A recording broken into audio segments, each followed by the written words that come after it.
Olá pessoal, sejam muito bem-vindos ao programa Vida Leve Saúde, onde sua saúde está sempre em primeiro lugar. Eu sou o Dr. Felipe Fornari e vamos juntos nessa jornada adquirir conhecimento e transformar a sua vida e a sua saúde. Hoje nós iremos falar de um assunto que vem aumentando exponencialmente e que exige todo o nosso cuidado e atenção: o autismo. O transtorno do espectro autista, TEA, é uma condição do neurodesenvolvimento caracterizada por dificuldades na comunicação e interação social, além de padrões de comportamento repetitivos e interesses restritos. O termo espectro indica que os sintomas podem variar amplamente em intensidade e manifestação, indo desde casos leves até formas mais significativas que exigem maior suporte. E para isso, temos hoje em nossos estúdios dois convidados muito especiais. O primeiro é o Dr. Rodrigo Carvalho, ele que é neurologista e vai falar um pouquinho sobre a sua experiência, sobre a sua rotina atendendo esses pacientes.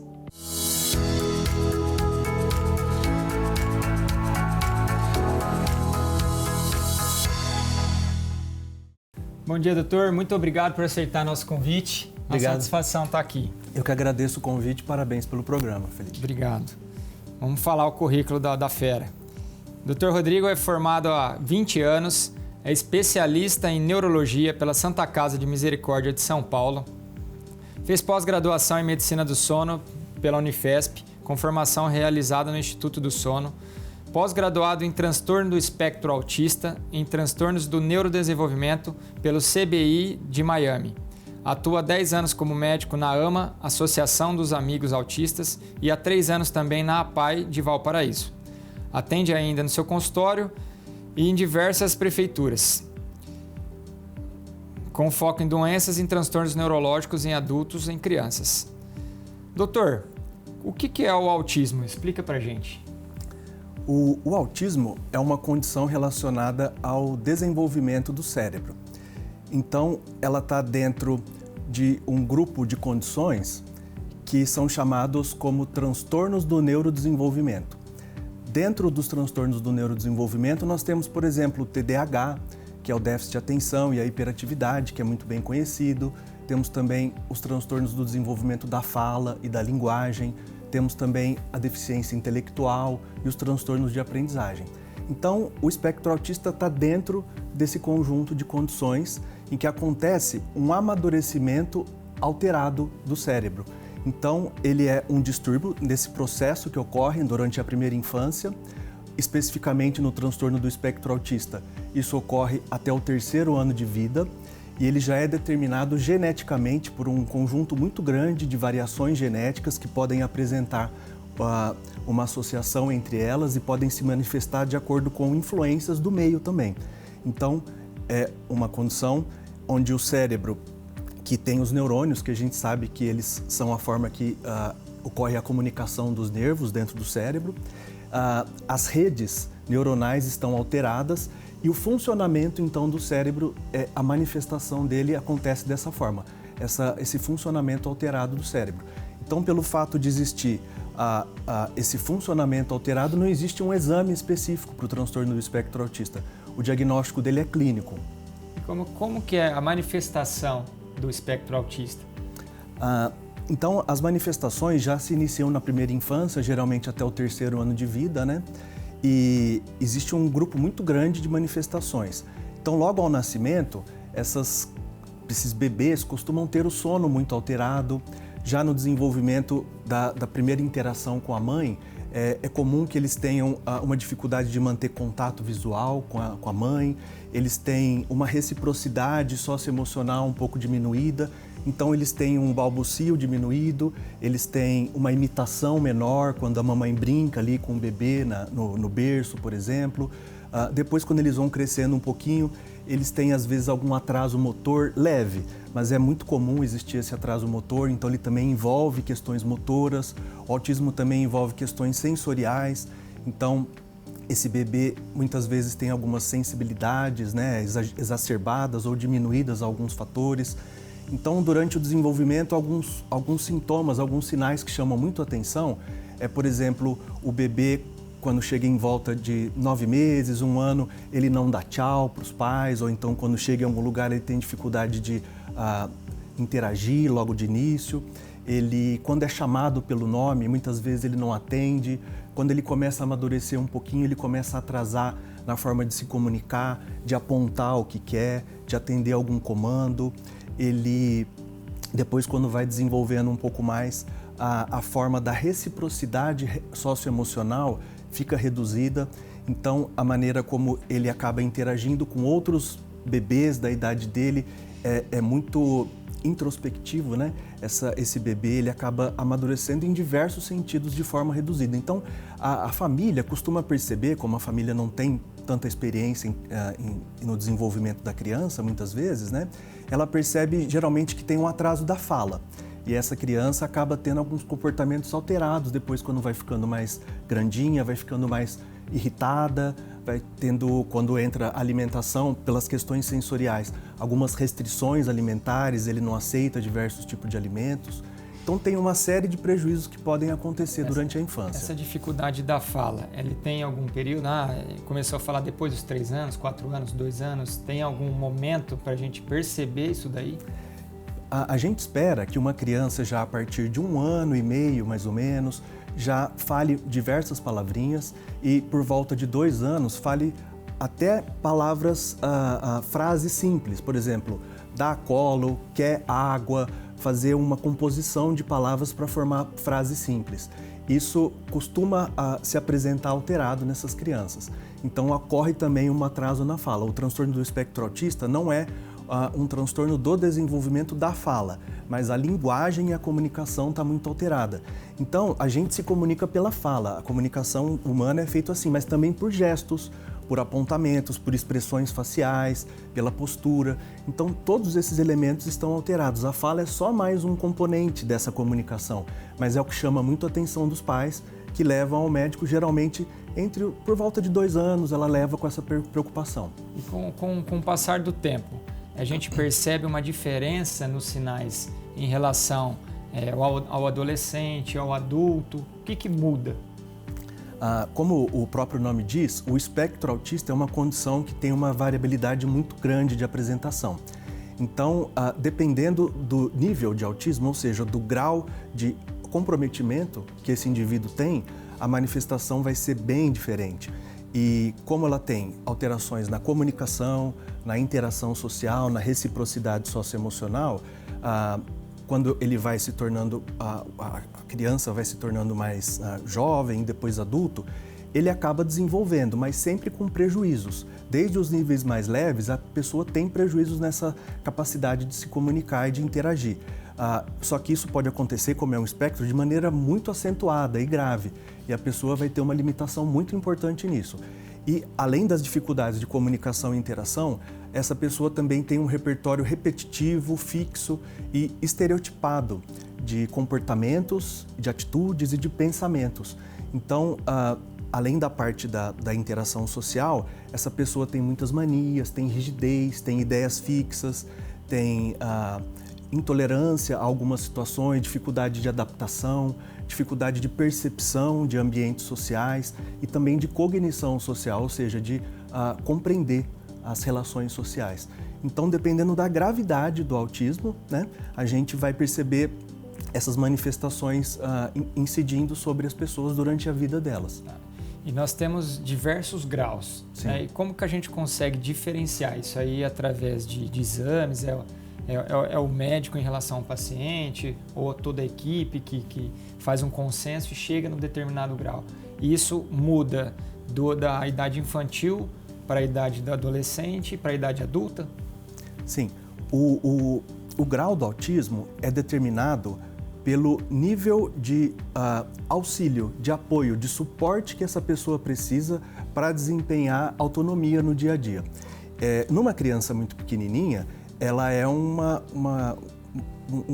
ser muito imaturo ainda. Então não dá para determinar o nível do autismo quando a criança tem menos de 3 anos. A gente faz hipóteses, possivelmente é uma criança mais acometida, mas geralmente a gente não faz isso. A gente aguarda o amadurecimento para poder comparar. A gente compara a criança com crianças da mesma idade. Então, naquela idade, por exemplo, de 5 anos, quais seriam a expectativa do desenvolvimento cognitivo, de comunicação, de interação daquela criança. Compara com uma criança típica, uma criança atípica, que teve um cérebro com um desenvolvimento fora do padrão. E aí a gente vê se ela precisa de pouco suporte para ter autonomia. Aí a gente diz que é um autismo leve, é uma manifestação leve do autismo. Um autismo significativo, a gente diz que é uma manifestação moderada do espectro autista, ou então um suporte muito significativo, que a gente fala que é um autismo grave ou nível de suporte 3, né? E isso muda de adolescente para adulto também? Isso pode mudar. A partir da intervenção que é feita, a gente prefere sempre fazer intervenção nessas crianças quanto mais cedo possível. Então, fica aí um alerta, inclusive para as famílias, né, que quanto mais cedo esse bebê ou essa criança for avaliado por um especialista e iniciar a intervenção terapêutica, que é feito com um grupo, geralmente multidisciplinar, composto por psicólogo, terapeuta ocupacional, fonoaudiologista e fisioterapeuta, quando é necessário, e outras terapias também complementares, existe uma chance maior dessa criança, desse bebê, desenvolver as habilidades. E se isso for feito de maneira adequada, com profissionais habilitados, de maneira intensiva e precoce, é possível que essa pessoa desenvolva as habilidades que ele tem em atraso e consiga até, com o tempo, reduzir o nível de dependência dela. Então ela pode sair, por exemplo, do nível 2 do autismo e passar para o nível 1, um acometimento menos grave do autismo. E do nível 1 até para manifestações bem leves, a pessoa não vai, entre aspas, curar do autismo, porque é uma condição que não tem cura, é um transtorno do desenvolvimento do cérebro, então uma pessoa que nasce com um transtorno do espectro autista, ela vai ter essa condição pelo resto da vida. Porém, ela pode melhorar muito com a intervenção terapêutica adequada. E o diagnóstico do autismo é clínico, mas existe algum método, alguma terapia, algum exame laboratorial que a gente consegue identificar ou de imagem que a gente consegue amplificar e ser mais sisudo nessa parte? O diagnóstico realmente é clínico e ele é fechado por um médico neurologista ou psiquiatra infantil ou então adulto, dependendo da idade do paciente, e ele é feito com critérios já bem definidos e são feitos diversos testes. Esses testes são testes paramétricos em que são avaliados diversas habilidades daquele bebê ou daquele adulto. Pode ser esse diagnóstico feito até em adultos, às vezes, geralmente em casos mais leves, né? Isso não é necessário que seja feito nenhum exame complementar na maior parte dos casos. Não existe um exame de imagem ou um exame complementar no sangue, até hoje em dia, que consiga auxiliar nisso. Tem alguns estudos e algumas coisas que podem ser feitas, mas é eminentemente clínico o diagnóstico. Doutor, pela sua vasta experiência já nessa área e ao longo da profissão, como que você adaptou o seu consultório e o que você oferece para as famílias, né? O que você orienta, assim, dá uma dica até para os nossos telespectadores?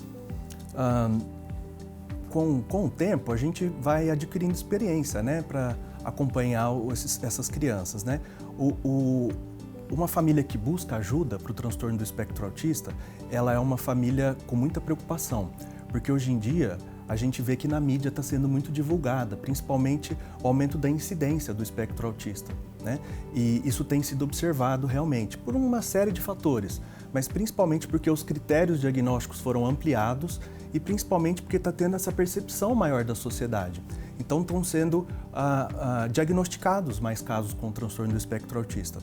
Então, é importante dizer para as famílias que qualquer atraso que elas percebam ou alguém comente para elas, algum familiar ou algum amigo, do desenvolvimento desses bebês ou dessas crianças, para que elas procurem ajuda. Pode ser que não seja um transtorno do espectro autista, que está presente em cerca de 3% da população mundial. É uma incidência muito elevada, mas pode ser alguma outra coisa. Pode ser um transtorno de fala, qualquer uma dessas condições, quanto mais cedo for feita a intervenção, a gente vai estar proporcionando para essa pessoa, para esse indivíduo, uma chance maior de desenvolver, uma chance maior de recuperar esses atrasos. Então leve seu familiar, leve seu bebê para ter uma avaliação e para conseguir receber essa ajuda. Maravilha. Doutor, muito obrigado pelo seu tempo. Acredito que foi muito esclarecedor para as famílias, para os telespectadores. Muito obrigado mais uma vez. Agradeço.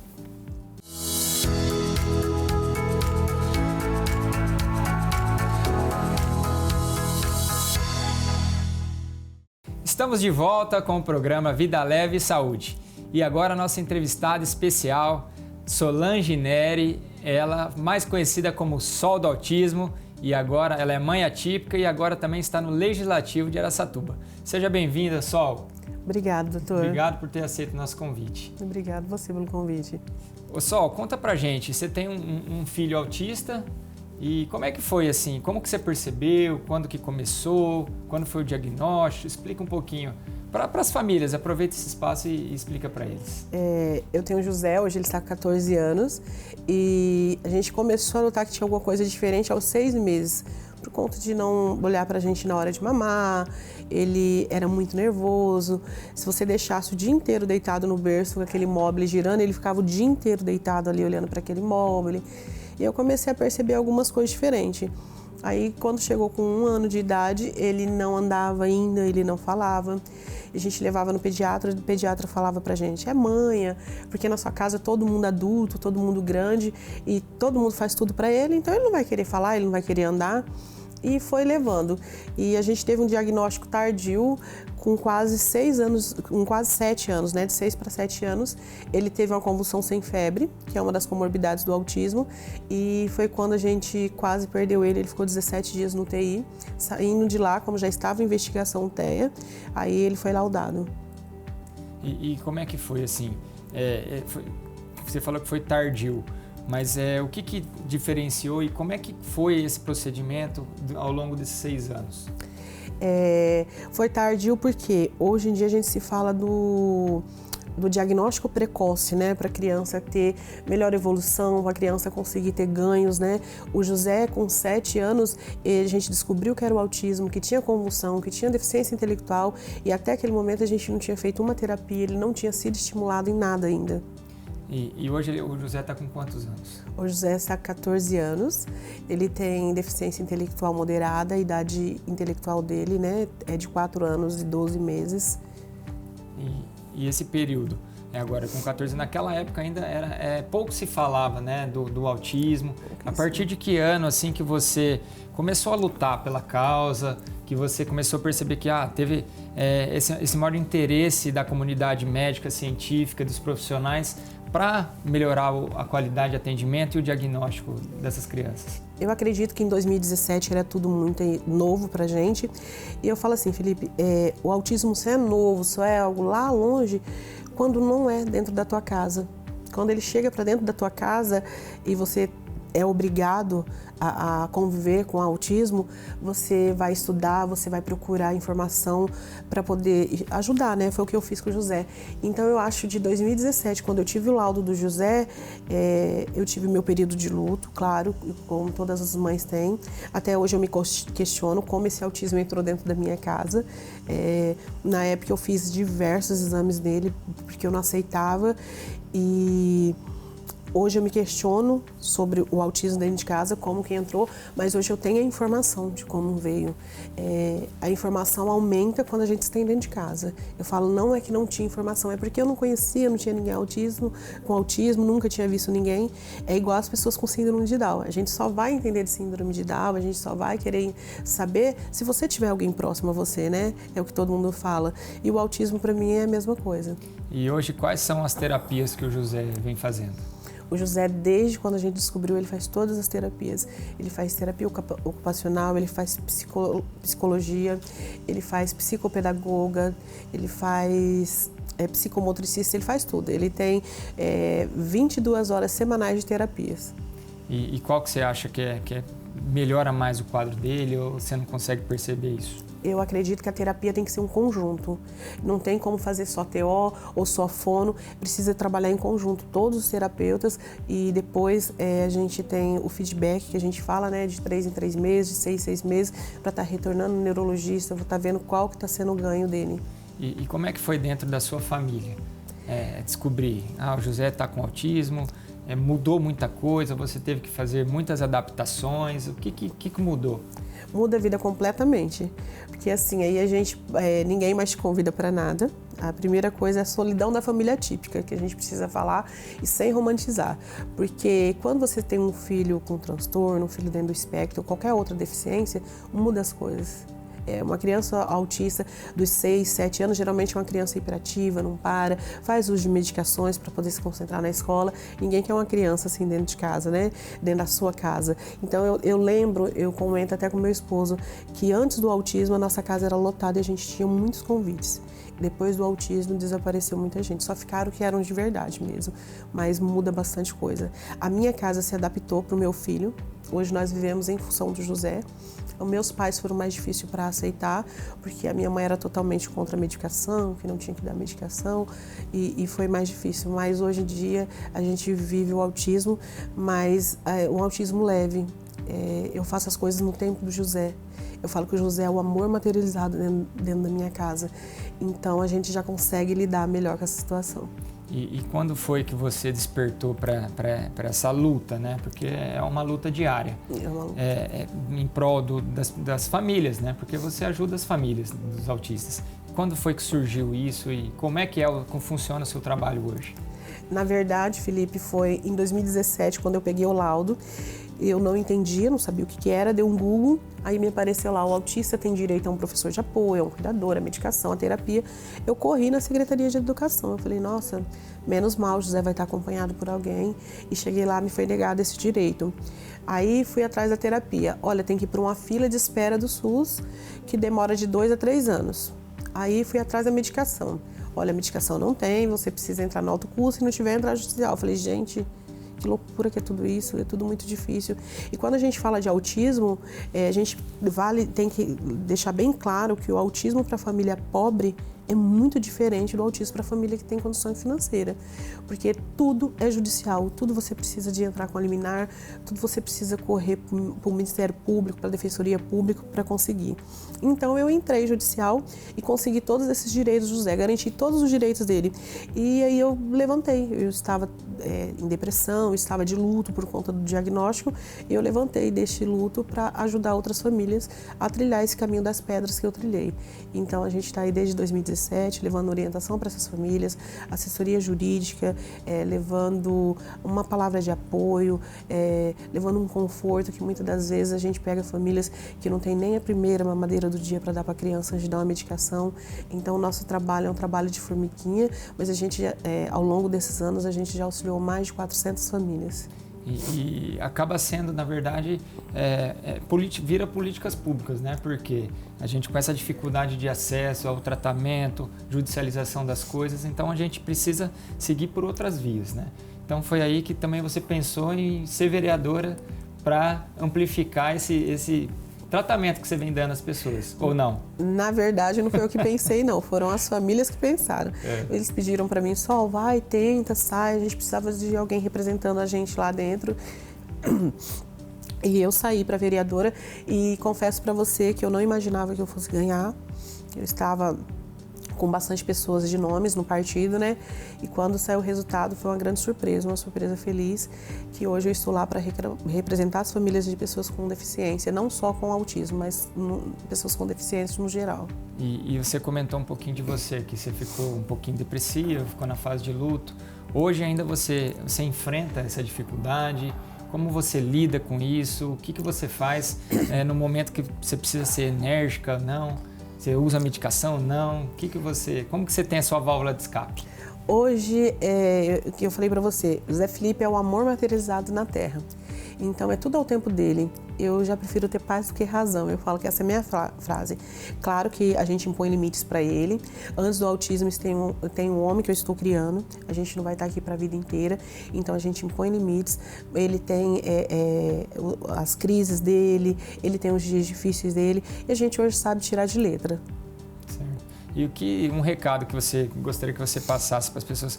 Como que você gostaria que as pessoas entendessem sobre o autismo? Que o autismo não é doença, que o autista não tem cara e que o respeito às pessoas com deficiência cabe em todo lugar. Não é só na fila do supermercado, não é só dentro da escola, dentro do ônibus, é em todo lugar. A gente precisa conhecer não só o autismo, Felipe, a gente precisa conhecer das deficiências para a gente começar a respeitar as pessoas. E como que a gente poderia ajudar a sociedade a ser mais inclusiva? Não só com autismo, mas em todos os espectros. Eu acredito que com informação. a informação transforma, a informação cura, ela traz novos horizontes pra gente. Eu mesmo, quando peguei o laudo do Zé Felipe, quando a gente foi buscar informação, foi o que foi amenizando um pouco a sobrecarga. E eu acho que para a população em geral, para a sociedade em geral, a gente precisa de informação. E qual é a melhor maneira de a gente fazer isso? Divulgar o autismo, divulgar os sinais de autismo, divulgar a vida dessas famílias também, né? Porque esses dias eu ouvi uma pessoa que foi se manifestar de alguma coisa e falou assim: eu estou aqui na frente da Câmara para vereadora só do vitimismo. Porque as pessoas acham que as famílias atípicas que tem alguém com autismo são vítimas, que está com vitimismo, que está com mimimi, não é. Eu acho que a gente precisa divulgar.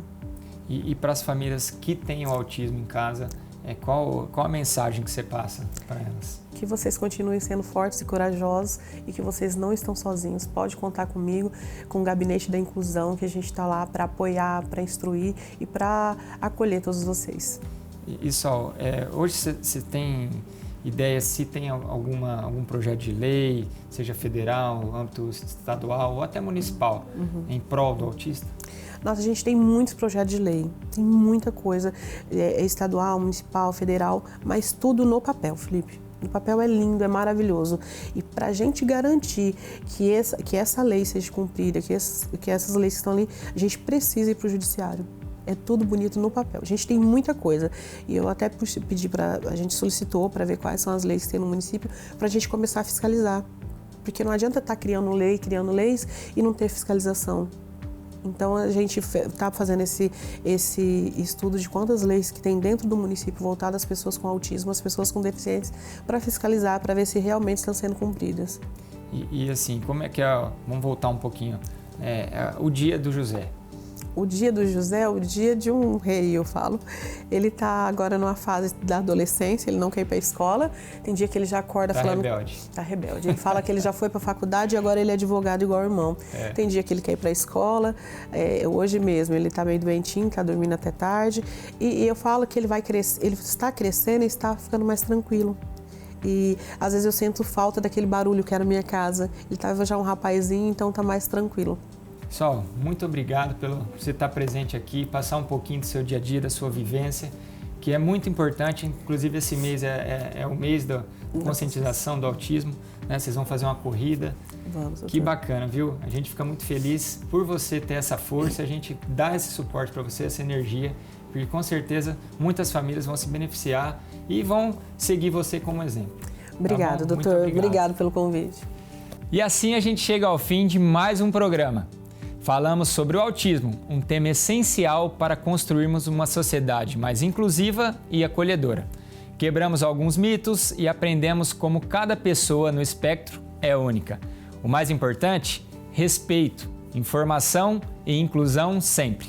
Compreender as diferenças e apoiar as pessoas no espectro é um compromisso de todos nós. Muito obrigado por nos acompanhar até aqui e até a próxima. Porque saúde e conhecimento nunca saem de pauta. Um forte abraço e fiquem com Deus!